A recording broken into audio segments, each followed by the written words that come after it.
ეს არის უნიკალური შესაძლებლობა, რომ უბრალო ჩვეულებრივმა პატიოსანმა ქართველმა შექმნას ისტორია. აი ჩვეულებრივმა ქართველმა წესიერმა ადამიანმა, მშრომელმა ადამიანმა, გინდა სოფლად, გინდა ქალაქში, რომელსაც არ აქვს დიდი შემოსავალი, არ აქვს არაფერი განსაკუთრებული ელემენტარულიც კი.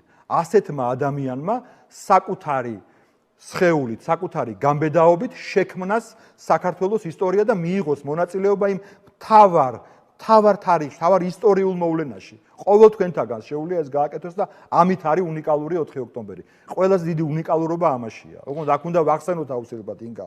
მე ვიცი რომ ჩვენ გვიყურებენ ადამიანები 300 დღე განუწყვეტლად არიან პროტესტში. აი ამ ადამიანებმა 300 დღიანი, უპრე 300 მეტია უკვე 306-ია თუ 7 დღიანი უპრეცედენტო პროტესტის შედეგად და შვეს ეს 4 ოქტომბერი შესაძლებლობა თქვენთვის, ყველა თქვენთაგანისთვის შექმნათ საქართველოს ისტორიის ძალიან მნიშვნელოვანი და გარდამტეხი თარიღი და საქართველო წავიდეს უკეთესი მომავლისკენ.